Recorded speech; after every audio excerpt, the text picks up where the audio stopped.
भाइयों बहनों नमस्कार। मैं इरफान। मैं आज आपके साथ हूं भी और नहीं भी।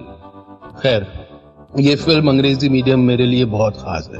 सच यकीन मानिए, मेरी दिली ख्वाहिश थी कि इस फिल्म को उतने ही प्यार से प्रमोट करूं जितने प्यार से हम लोगों ने बनाया है। लेकिन मेरे शरीर के अंदर कुछ अनवांटेड मेहमान बैठे हुए हैं, उनसे वार्तालाप चल रहा है। देखते हैं किस करवट उठ बैठता है। जैसा भी होगा आपको इत्तला कर दी जाएगी। कहावत है, when life gives you lemon, you make a lemonade। बोलने में अच्छा लगता है, पर सच में जब जिंदगी आपके हाथ में नींबू थमाती है ना, तो शिकंजी बनाना बहुत मुश्किल हो जाता है।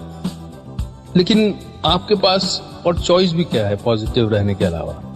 इन हालात में नींबू की शिकंजी बना पाते हैं कि नहीं बना पाते हैं, ये आप पर है।